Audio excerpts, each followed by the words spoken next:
It's about that time. What's happening in your city?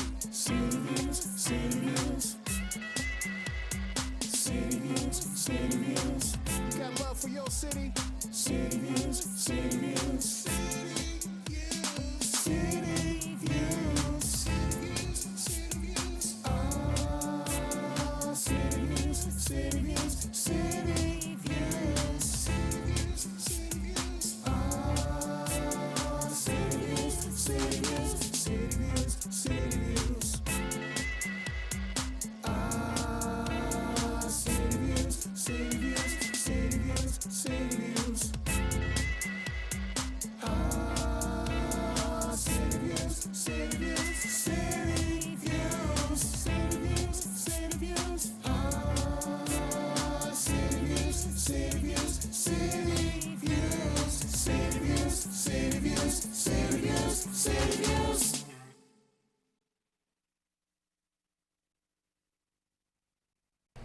And good evening, ladies and gentlemen, and welcome to another episode of City Views. Here with my most comparable co-host, the one and only Mr. Wilbur Bowles, also known as Weebo. I'm here, John. And unfortunately, our other, let's just say more finer co-host, will not be able to be with us tonight, Melissa Crofts. But we're hoping for the best for Melissa, and we hope to see you back here next week, okay? She might be with Parker. She might be with Parker, and if that is indeed the case, then we're going to have a little meeting with Parker and let him know that he's infringing upon our territory. That's right. Yeah, you know what I'm saying? So, yeah, Parker, man, you better get back in your place, man. And as always, we want to thank the sponsor of City Views, Toth Insurance Agency. Hi, Steve. Thanks, Steve. And maybe we should say hi to his lovely sibling, too, Kelly. Oh. Yeah, Kelly. She's, Kelly. yeah. They got quite the interesting family dynamic going on. I know his son played guitar. Daniel is very, very good. Yeah, I heard. In fact, he was the guitar player on our promo for the show. Yeah. Oh, yeah. Sound good. 16 years old. The Yeah. guy's amazing. Yeah. So, big shout out to the Toth family. Weekend in review. What was going on with you this weekend? Weekend in view. I was at Camp McCormick. Yeah. Up there helping out in the kitchen. It was Yeah. hot. It was hot. It was. It was hot. I had tears in my eyes, man. Warm tears. Yeah. Then Saturday went down to a kid play with my granddaughter. We were down there for a while. You haven't been the same since she's come into Oh man, your family. she got me hooked, man. I know. You've been a changed man. Yeah, Something's just come over you, I'm Weebo. a play toy. Pam, you heard that? Yeah, play Okay. toy. Pam Wergen. Yeah, he's a play toy now. Yeah, play toy. Very interesting. Then Sunday went down to the cooling center at the Co-Park and helped out down there. Yeah, I remember getting a couple of messages from you letting everybody know that the center was open. Yeah, it was center open. Yeah. Which is a very cool public PSA. Yeah, people came in with their dog. They had a little dish for their little pets for them to drink water and stuff. Yeah. Right. Some cookies and water and stuff. They come in and cool out. So it's all good in the neighborhood. All good. All good. All right. Glad to hear that. Want to bring this to your attention. Thanks for handing me this, Weebo. This is the observance of anniversary of Korean War Armistice.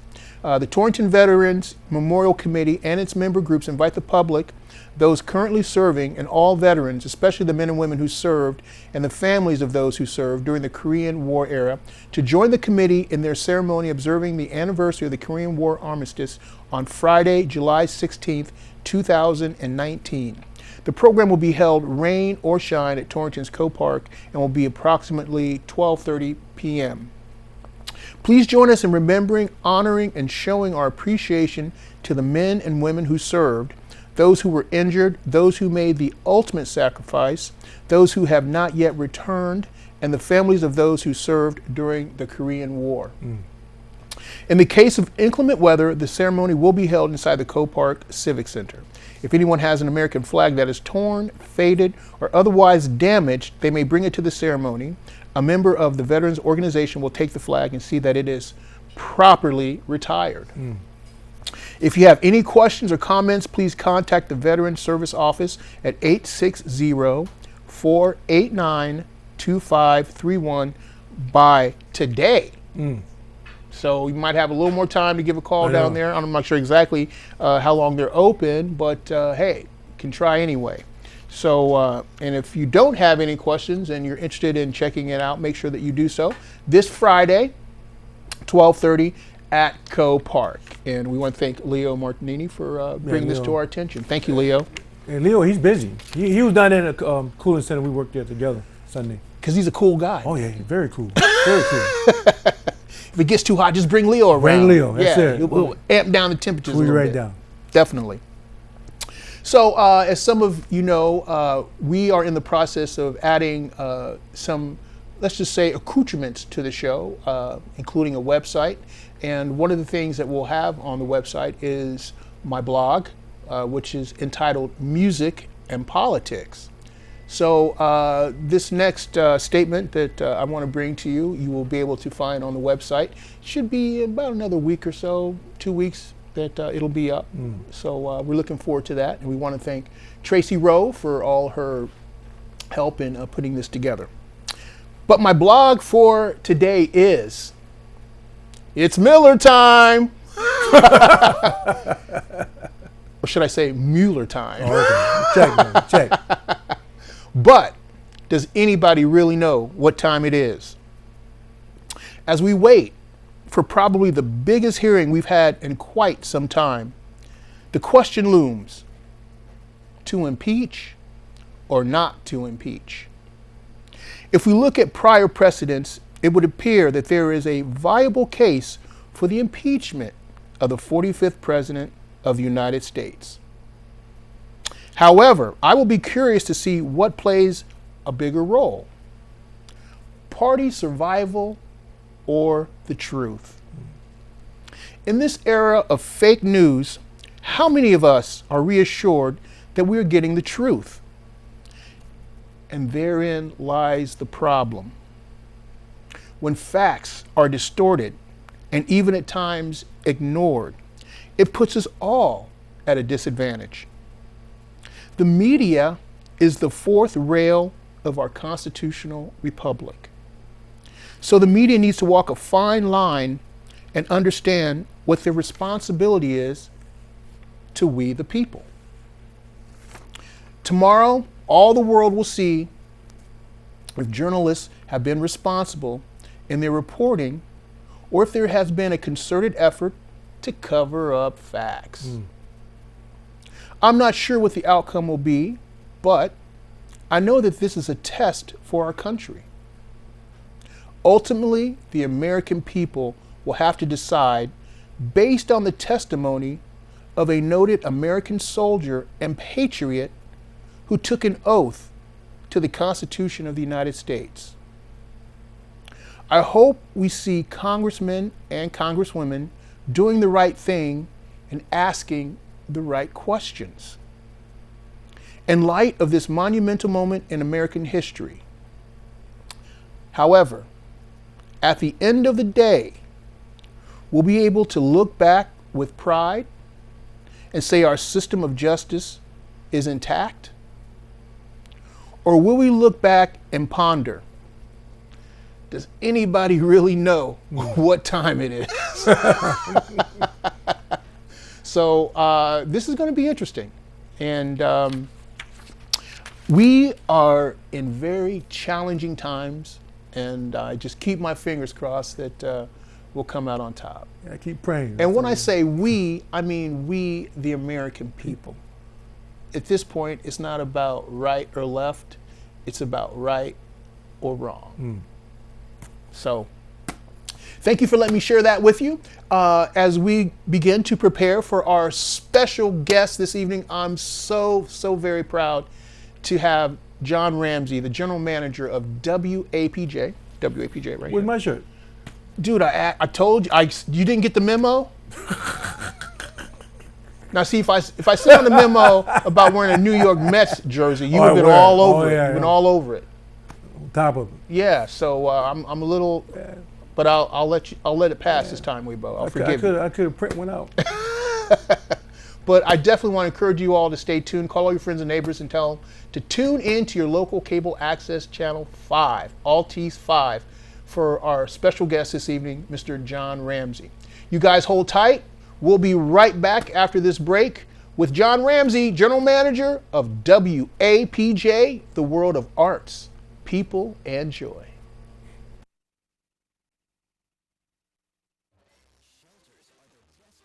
To find a new pet. What a perfectly beautiful little lady. That's where you'll discover healthy, loyal, and loving animals. You little rascal. Eager to become a part of your family. A person is the best thing to happen to a shelter pet. Oh, ladies first. Be that person. Adopt. This is living. Hey, kid. To find out more, visit theshelterpetproject.org.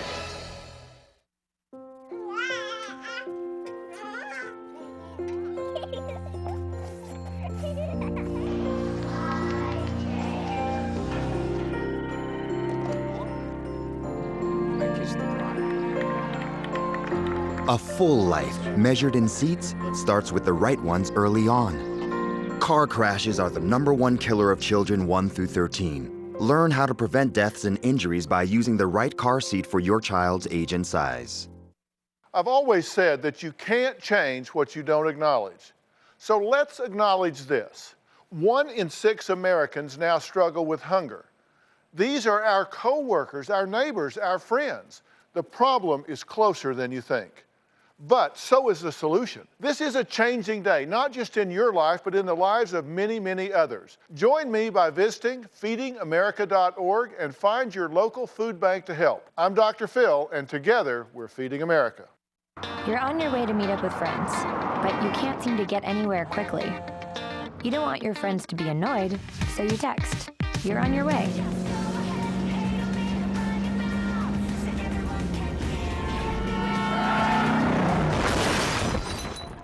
5 seconds is the average time your eyes are off the road while texting while driving. Make sure you get where you're going.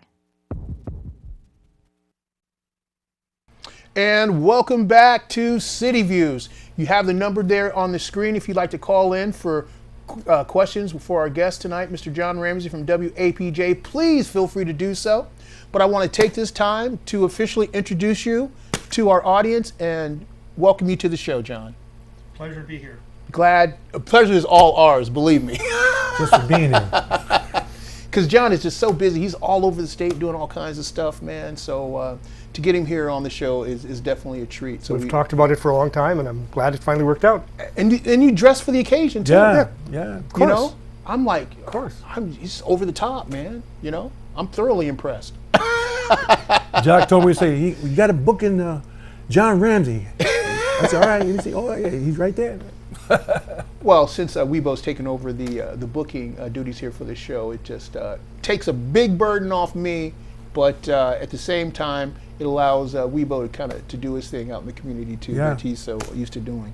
But John, there's so much that we could talk about, and I just want to take this opportunity to talk about what's happening at the station tomorrow, because it's a pretty big deal.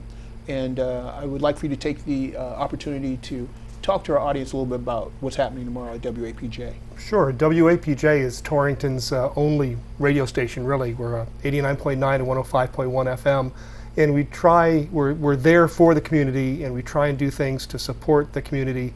And one of the things that we're doing tomorrow, it's a big thing, as you mentioned, is we're participating in a national homelessness marathon. Ooh. There aren't many topics that get my attention more than homelessness. I can't imagine being homeless. I'm lucky that I've never been homeless, but we see people as we drive around, and their plight is something that should concern all of us as human beings and as concerned citizens. So from 10 a.m. tomorrow until 12 midnight, 14 hours straight, we'll be broadcasting a homelessness marathon. It's a national radio event that takes place in Boston this year.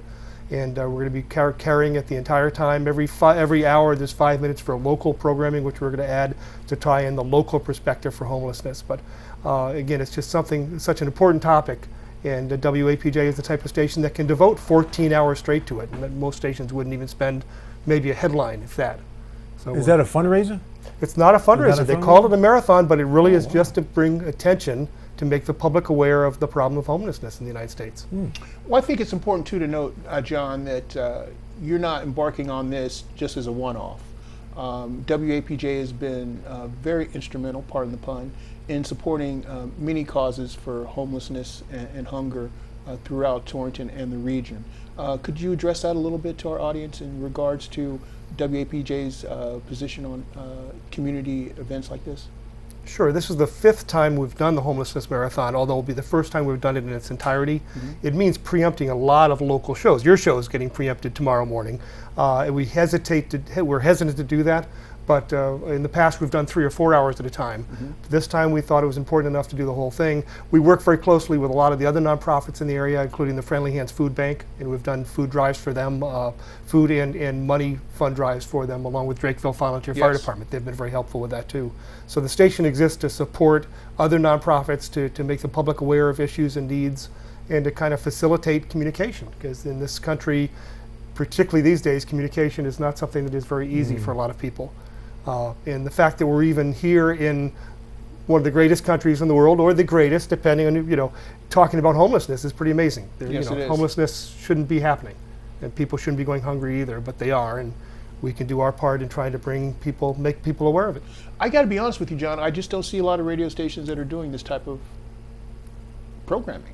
No, they don't. The radio business has been taken over by bean counters. The radio that you remember from maybe your childhood or even from 10 or 15 years ago is not there anymore, with a few exceptions. WAPJ is one of the stations that still puts programming first. We're a nonprofit, so the bean counters don't have any place in the operation anyways. But we do programming for programming's sake. And one of the things I think that solidifies the volunteers at WAPJ is the fact that we all love retro radio. We love that old-time radio programming, and I think there's shows such as Steve J's Saturday night show that he does that just encapsulate what that is all about. And I think his show is one example of where we bring that out in a way that complements the rest of the diverse programming that we have at WAPJ. And I do believe that one of the significant developments at WAPJ has been our switch to programming now. All of our programming is in-house. It's local, right. And you play such a pivotal role in that, because when we don't have live programming, we now go to programming from the station that you produce that kind of keeps our brand intact. Talk a little bit about that and how it brings out that other side of your radio personality that many people don't get an opportunity to see. Sure. One of the things I wanted to bring up, just kind of backing up a little bit to how unique the radio station is, when the Titans were still in town, we broadcast a lot of the Titans games, in fact, all of the Titans games. And one of the Titans players, and I forget his name, he was from Vancouver. And his family used to tune in appropriately to our stream to be able to hear their son playing baseball in the little town of Torrington. 6 or 7 months later, I heard from them, and they were still listening, even though the baseball season was over. The Titans weren't playing, because they've never heard a station like WAPJ before. So they're 3,000 miles away, and they're listening to this little station broadcasting from Water Street. And it just shows you, they said it reminded them of what radio used to be and what radio could be. Especially and we'll talk a little bit about the sports department, but that's what it was all about. Your family would get around the radio and listen to the baseball games and the color commentary. And, that aspect of radio, I think that the volunteers at WAPJ really appreciate. And definitely want to commend you for allowing us to bring that type of programming to the Torrington community and now beyond. So, but to continue on, I've always been very impressed, John, with your commitment to the station. And I remember us having a conversation one day. We were talking about some things, and I don't want to bring up, let's just say I don't want to bring up any other stations. However, during our conversation, you made it very clear that someone would have to literally pry the station from your cold, dead hands, which definitely had an effect on me, because it's like, well, if he has that kind of commitment to the station, then I should have that kind of commitment to the station. And the leadership goes top down. Right. And people, they gravitate to that kind of commitment and dedication. And I think that is part of the brand of the World of Arts people enjoy. I think we all have bought into it, and we see the results of that now. I don't know anybody that has a live show on WAPJ that doesn't hear about it from the community. Sure. We've often talked about how we'll be in Stop and Shop or wherever, and someone will come up and say, hey, and it may not even be a show that I do, but a show that somebody else does that they talk about and like. What is your vision for WAPJ going forward, and how can you take this momentum and make WAPJ even more impactful in the community? Well, they talk about standing on the shoulders of giants, and it was really, Attorney Sullivan and Dr. Temkin, both of whom are no longer with us, that had the idea for the radio station. Yes. They fought with the FCC, with the federal government, for 7 years, starting in 1997, to try and get a radio station for this town, because the other station, SNG, had moved to Bloomfield. Right. It's still physically located, the transmitter's actually in Harrington, a local transmitter, but the programming is all done out of Hartford. Yep. So they really felt that it was important to have a local radio station, and Dr. Sullivan and Dr. Temkin and Attorney Sullivan worked really hard and got the station on the air in 1997, and they got me involved to do some of the technical work for it. So I've been there since day one. It wasn't my idea. They get the credit for it. And it's pretty amazing, because neither of them were radio people. Right. And neither of them, I think they both liked music, but they didn't put it on to play the music that they wanted to have on. They put it on as a community resource. Exactly. So I'm just standing on their shoulders, figuratively, trying to follow on and make them proud, to make sure that the station does right by the community. Well, the station has a very interesting history, as you just mentioned, and we so miss Dr. Temkin. And I can remember times when he would come down out of his office, and he would just stand and look at the window and just make sure that everything was okay, and we'd nod off, and then he'd go on about his business. But he was such an inspiration to us, because we felt like he cared. He cared, and he gave you the freedom that I believe in giving the programmers as well. So that's he taught me that. Exactly. And his legacy lives on. Exactly, it does. And the progression of the station from its early roots at the old Yukon branch. Right. We were in one little tiny, a little bit bigger than a closet. It was a big closet with sliding glass doors in the middle. One half was the office, one half was the studio, and that worked fine for a while. But then we ground through that pretty quickly. And then the eventual home that was located in the Nutmeg Conservatory for the Arts. We had a nice setup there. Yep. And now we're located on 40 Water Street, and so very proud of our storefront window, because it actually puts us in touch with the community in terms of there's just a viability there now, as opposed to maybe even 5 years ago. People would drive by and keep driving. But now they drive by, if there's traffic, they'll stop, they'll look, they'll wave. So our presence in the community is definitely increasing. There's that great video on Facebook that Sal posted a couple of summers ago. Yes. We've got the speaker outside the studio of two kids dancing to the Friday Night Mayhem programming. He was playing some metal music, and they were really enjoying that. So people love to be able to look in and see their local radio station. I mean, that used to be it was not unusual for towns to have their own little radio station that would talk about what was going on in town, and that's That's long gone, unfortunately, Well- except for in the city of Torrington. We're lucky to have it. And it's nice to know that we're getting the feedback that we are, because obviously people are appreciating what the station is doing a lot more, because we're not just a station that just plays music. As you mentioned earlier, supporting causes like hunger and homelessness is huge for the community in terms of making that outreach have more impact. The development of our sports department is very big, and shout out to Larry Wright and Artie and Artie the one man party. For the viewers that may not have heard the station before, one of the things that we do every year, and it was started before my tenure there, I think Dr. Temkin started it, and that is broadcasting. There's two parts of this: the broadcasting the Memorial Day Parade. And, Yes. The Memorial Day Parade in Torrington is pretty special. Yes. It's really a well-done parade. We broadcast that kind of as if it's a ball game. We usually have Tony Henry used to be up there. Now we have Art and Alicia doing it.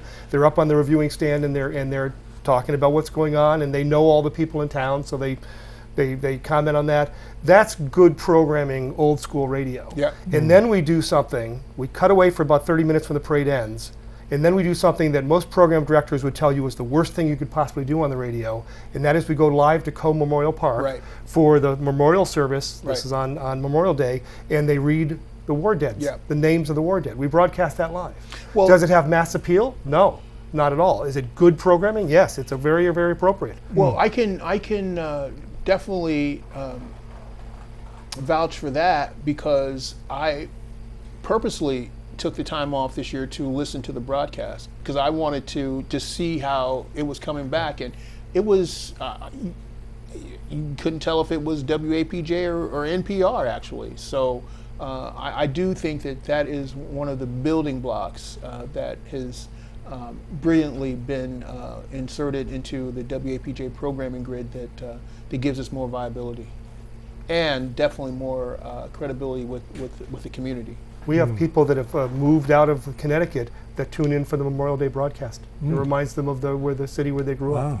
That's incredible. Yeah, yeah, it is. Yeah. That's just amazing. Wow. And I also think it's kind of cool, because it's like the people who have worked at WAPJ, even though they might physically leave the station, they never leave us. No. For example, Mark Shannon now, who's gotten a real cool gig in the Cleveland, Ohio area. He still does his promos for the station, and it's really necessary, because he set a bar and established, helped to establish the brand at WAPJ that it keeps building. So to understand how important that aspect is, and for him to continue the relationship with the station, just speaks volumes about the station and where it's going. Also, Tony Henry, who was the Ayatollah of rock and roll.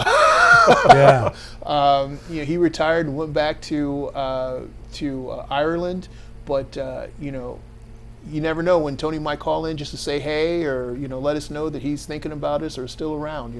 Sure. So all that is it's good stuff, and it just again it reiterates the pride that the volunteers have for working for WAPJ. And we think of WAPJ as being a local station, and that's our emphasis. We want to be uber local. But during the last fundraise drive that we did a year and a half ago, we had calls and pledges, people donating money from 11 states. Yeah. Wow. Yeah. Because of the web stream. People Yeah, can tune in. good. Wow. And so why are they tuning in? Why are people in Ohio tuning into this little station on Water Street in Torrington? Because the programming is good and unique and not like anything else you get anywhere else. And if they're not listening, we're going to send the hit squad on them. Listen up.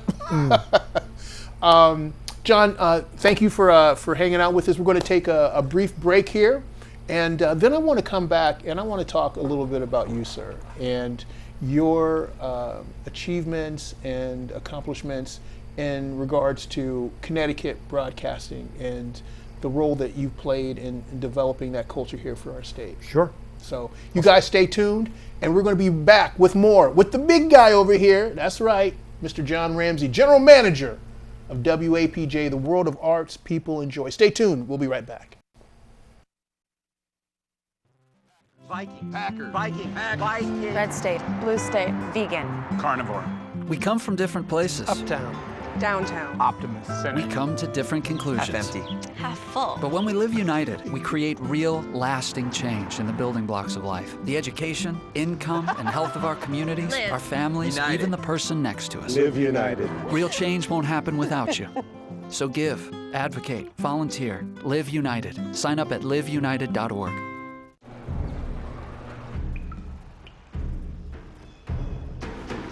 The pain will not control us. It will never break us, define us, or keep us still. Because arthritis can't beat us if we beat it first. In the fight against arthritis, you need a weapon. What's yours? Visit the Arthritis Foundation at fightarthritispain.org. Welcome to Fogel's.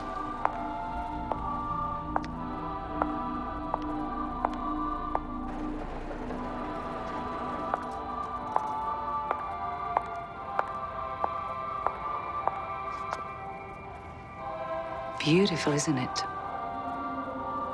You expect options everywhere else. Why not with your medical treatment? Talk with your doctor to explore all your options and find what's right for you. Visit ahrq.gov.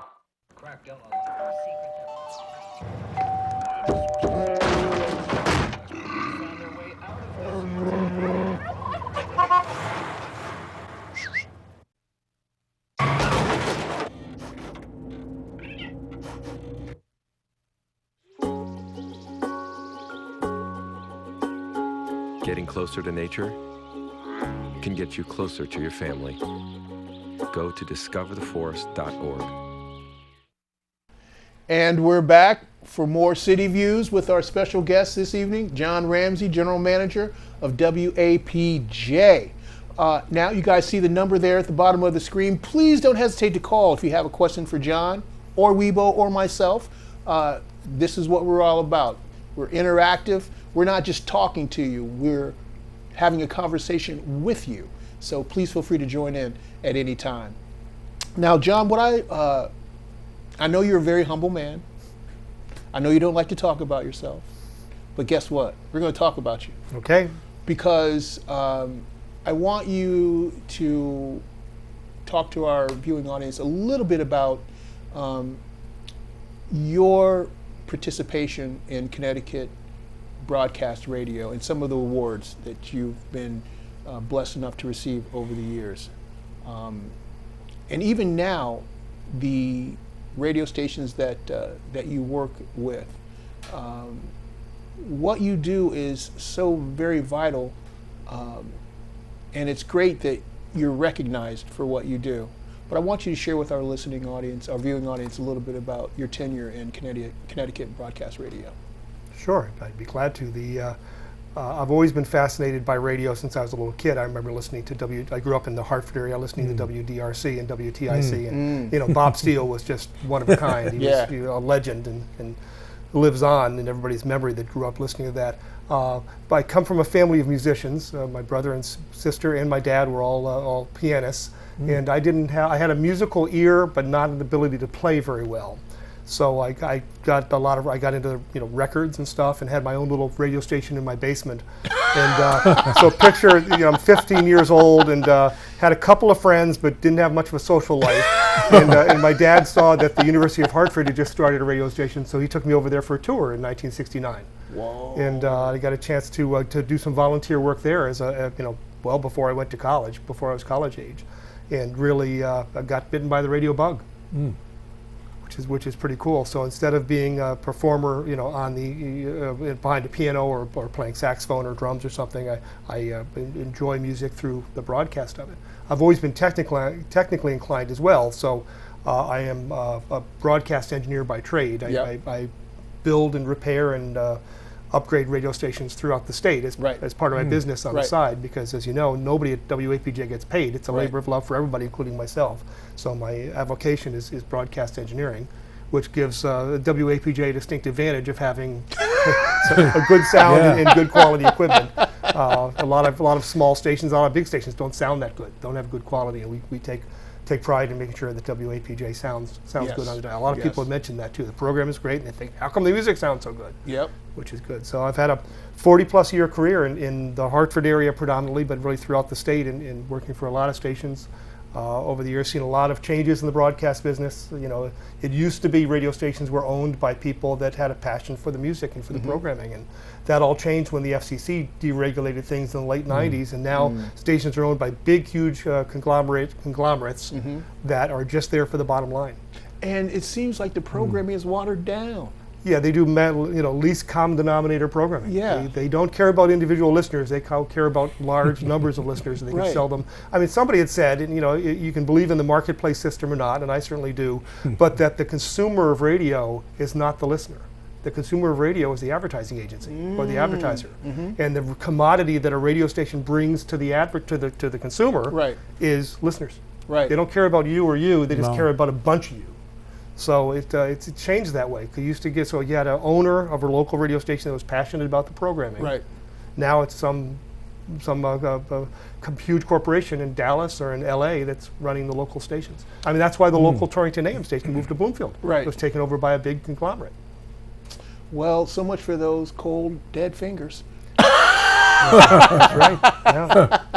And John, I gotta mention too, because I know that sometimes I can be a load, but even with the programming of City Views, you were so understanding about, because we were working at WAPJ, putting the videos together and working in the production room, and it just speaks to your willingness to support efforts that WAPJ might be able to have a hand in. And I personally want to thank you for that, because I know that I come up with a lot of crazy ideas sometimes, and I know sometimes you got to scratch your head, what is that guy thinking now? But just for an example, for International Make Music Day, sure. People really raved about how WAPJ played a role in that. It was the second annual, and so it was kind of a test project that we were rolling out, but WAPJ so filled that gap and connected the town together in a very unique way that really stood out to people. The comments and the feedback that we got back was really unexpected, because of course we didn't know how these things were going to work. But it's becoming increasingly clear to me that WAPJ is definitely finding its foothold in the community. And as opposed to some of these corporate owned outlets, I think that we're finding success in reaching that listener one-on-one. Those corporate outlets just ignored Make Music Day completely. They play music. I mean, the talk stations are ignored, of course, but the music stations you'd think would jump on the bandwagon and and promote local music. You don't even have to play their songs. Heaven forbid you play a new music on a commercial radio station, but you think that they would have at least promoted some of the local events, and I didn't hear any of that going on. Well, the musicians too that came into WAPJ to play, they were fascinated by the fact that they were like, wow, I went on to play and I had friends listening to, and they said the sound was clear as a bell. And some of the shows that we have, including Darcy Anderson Abbott's The Hotspot, where she features live music on the show. Sure. It's a phenomenal way for musicians to promote themselves.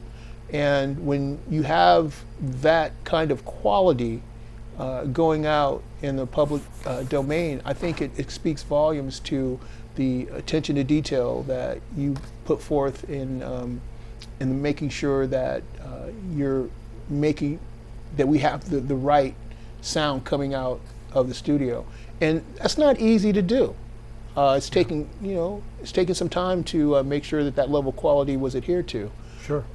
But I just feel that each of those, for lack of a better term, each of those bricks in the wall is helping to build a brand at WAPJ that I think will hopefully last for another 20 years, 25 years. Hope so. Fingers crossed. Yes, definitely.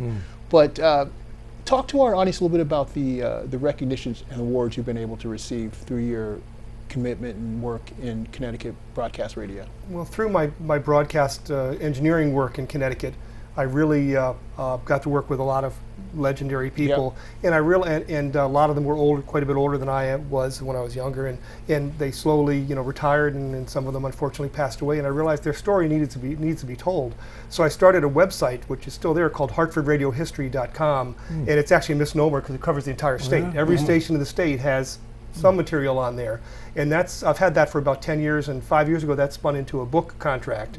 So I've got a book that I wrote called Hartford Radio, which is specifically for Hartford, with lots of pictures. It's one of those Images of America series that Arcadia Publishing puts out. A lot of towns have them, and because of that, and I think because of my involvement in non-commercial radio and WAPJ in particular, 3 years ago on April Fool's Day I got a phone call from Mike Rice, who's the president of the Connecticut Broadcasters Association, an organization I work with from time to time, and he said, you've been nominated for the inaugural class of the Hall of Fame of Broadcasters in Connecticut. And I thought it was April Fool's Day. I thought he was kidding. I was proud of the things that I've done in my career, but didn't think I was worthy of that type of honor. And when I found out that people like Brad Davis and Denise DeCenzo and Jerry Brooks were in there, I realized, these people have Emmys, they have Oscars, but they made the decision. So I was inducted in October of 2017 into the initial class of the Hall of Fame, Connecticut Broadcast Association. It was a very humbling experience, and I take that very seriously, and I still am trying to do everything I can to document the history of radio broadcasting in Connecticut, and I do symposiums and lectures around the area from time to time. Well, I think it's very well deserved. Thank you. I was humbled, needless to say.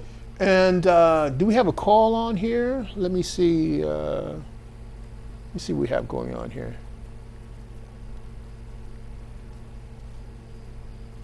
Do we? Line 1, I think. So. Oh, line 1? Okay. Uno. Should one? Okay, I think they hung up on us. Okay. Well, that's okay. I'm sure they'll call back. But I think it's very appropriate, John, to understand that your statewide work has a direct effect to what we do here locally, because seeing how things are operating in the state, you can make recommendations to the staff at WAPJ at how we can continue to perpetuate our brand here locally. Can you address how you view that implementation of your philosophy in terms of making the station more viable from the microscopic viewpoint? Sure. We're here to support the community and to help educate and enlighten and entertain the community. And so in the last year, we've added more than a few shows. The Nutmeg Junction is something we're really proud of. It's a show that airs at 1 o'clock on Sundays on WAPJ, and it's produced by J. Timothy Quirk and a bunch of world-class voice actors, and they do a radio drama. You talk about theater of the mind. It's a half-hour show produced at WAPJ. It's syndicated on 9 stations, I think, in 4 other states. I mean, that's how good it is. That's followed at 2 o'clock by Nature's Voices, which is a brand new show. It's in its 3rd month. That's produced by the folks at the White Memorial Conservation Center and Museum in Litchfield. And then we just added last month the Speakeasy. Patricia Martin's been doing these wonderful Speakeasy events at the Noel Key Gallery most recently, featuring spoken word and poetry and live music and storytelling. And we've been recording those since really for a year and a half. And we're producing a series of programs on Speakeasy now. It's the type of thing that you don't hear on commercial radio, and the type of thing that a community station like WAPJ should be doing, and we are. With an all-volunteer staff, we can't do everything that we want to do. It's sometimes we have ideas that are just too grandiose for our existing staff, but I think those 3 programs are examples of unique shows that you can't hear anywhere else. Absolutely. And you talked about gathering around the radio for your viewers. If you haven't had a chance, bring the kids and have them listen to the Nutmeg Junction on Sundays at 1. Well, I think part of the success of that show is the time slot that it airs in. You get off church, you go in the car, you turn on the radio, and it's like, bam, you're just there. And you're like suspended in time almost, because some of these skits are just, you have to use your visual in order to relate to it. And I think that J. Timothy has been brilliant in that, in bringing these characters to life. Incredible. And again, I think with the addition of Patricia and her speakeasy, which started off as a live thing that she did at the Nolte Gallery, for J. Timothy to recognize how valuable of an asset that could be to WAPJ, and then you having the foresight to understand how that could be incorporated into our programming, I think is just continues to bode well for the station and the diverse programming that we have. But we do have Michelle here on the line. Let's talk to her for a second here, see what she's got going on. Good evening, Michelle. What's cooking? I don't know. I ain't talked to my roommate yet, see what they got stirring up, but hey. I got my spoon. I got my spoon. Ay, ay, ay. It might be spaghetti and meatballs tonight.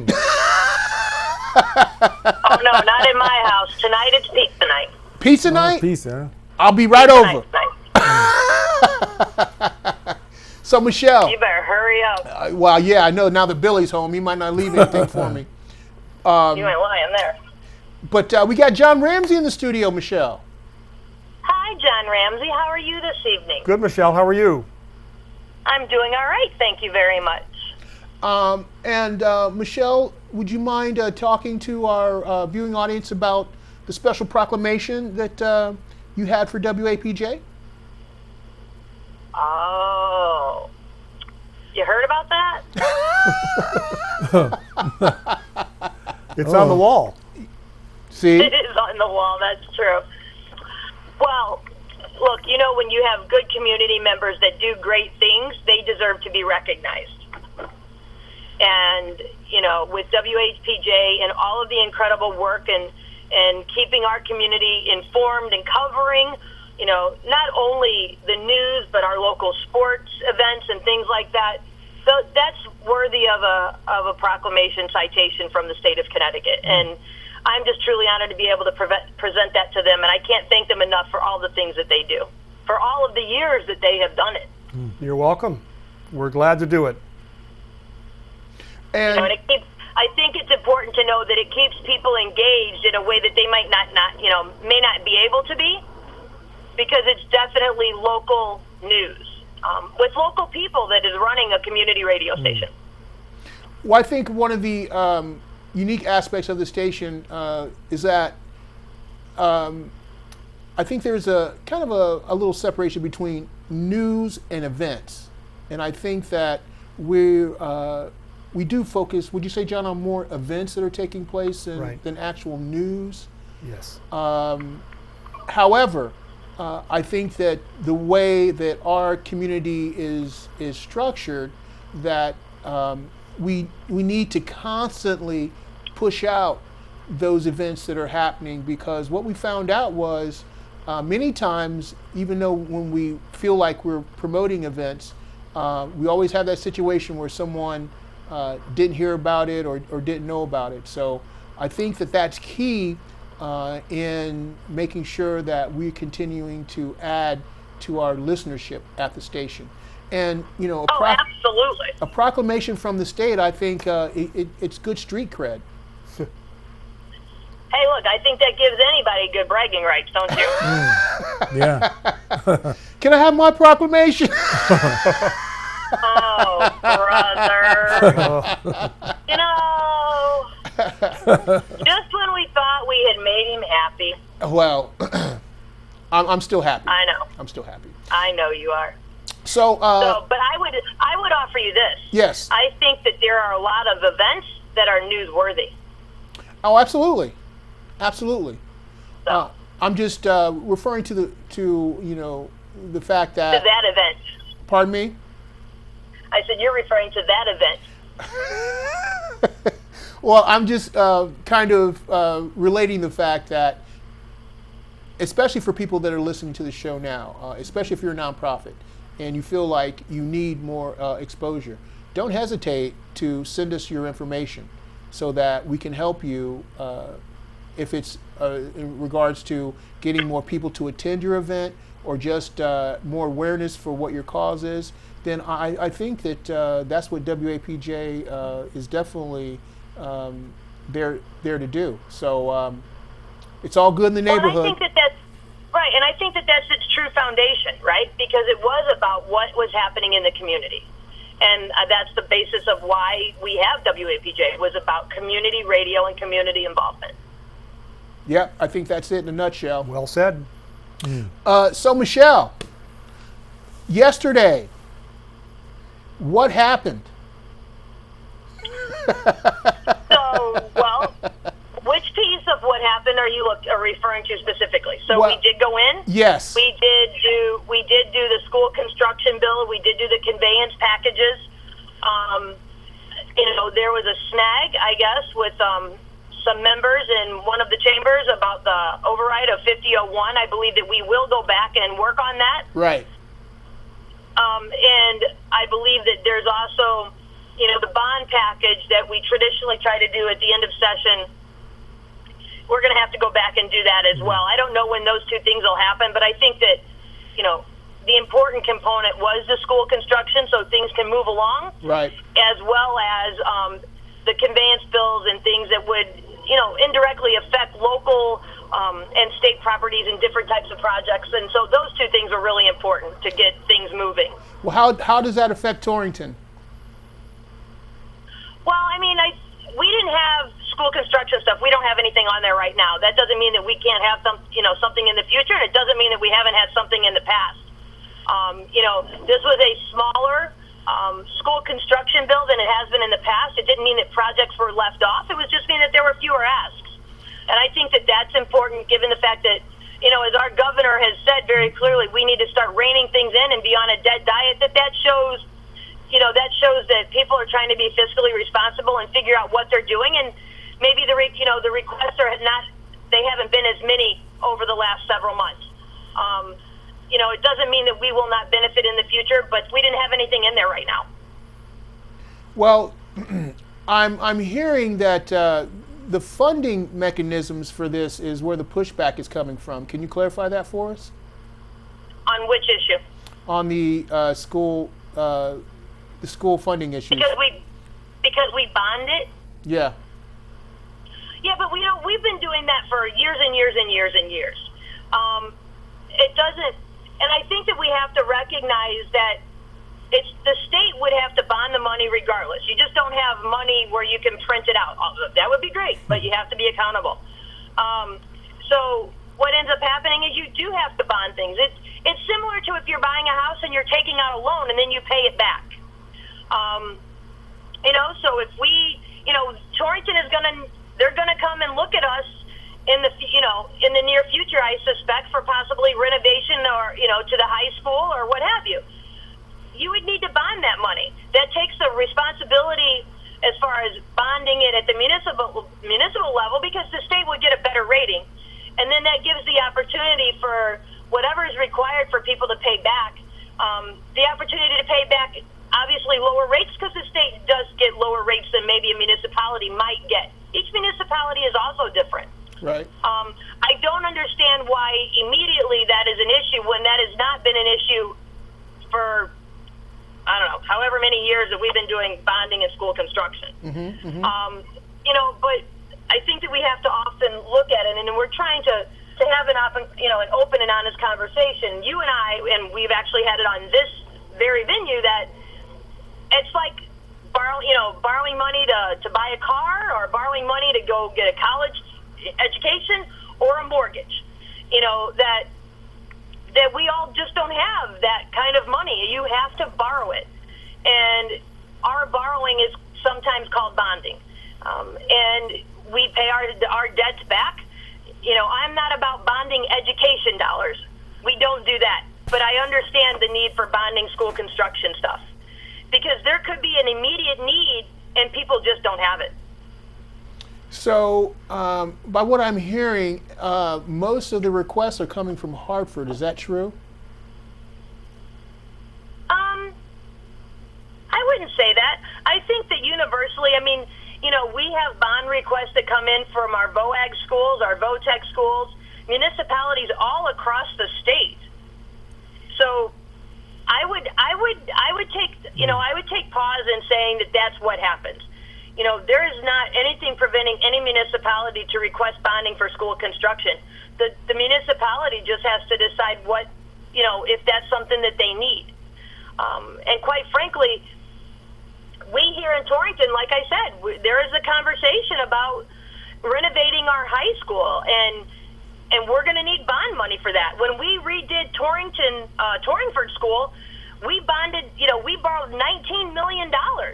With the caveat that there was some things that we had to do, and that's when we ended up redistricting several years ago, because part of the requirements to ensure that there was diversity in a school, and keeping the enrollment at a certain level for the amount of money that we received. So I would argue that it's only one city or one town, because I do believe that that's kind of universal. Right. It just depends on who's looking for what project they're looking for at the time. Well, Michelle, that's why we love having this segment, because you're always pointing out the correct way that these issues are to be looked at, and bringing the facts to the table so that we can be better informed and we can make better decisions as to how we view and participate in these very, very crucial decisions that are going on. So, as always, we appreciate it, and we look forward to hearing from you again next week.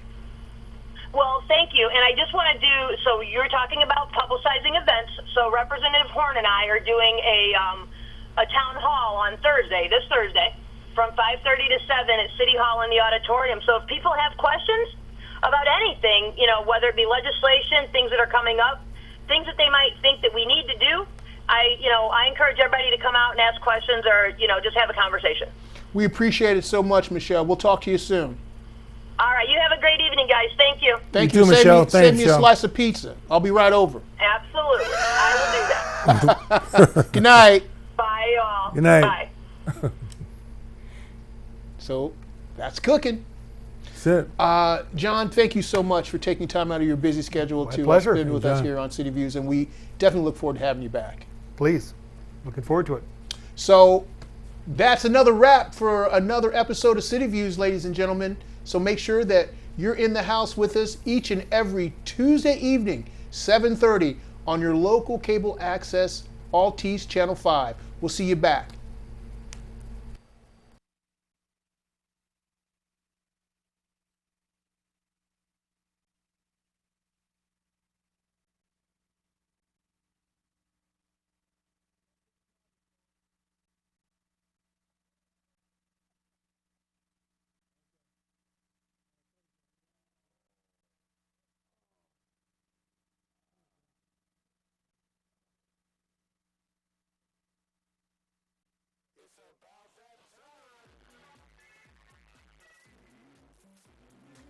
What's happening in your city? City Views, City Views. City Views, City Views. You got love for your city? City Views, City Views. City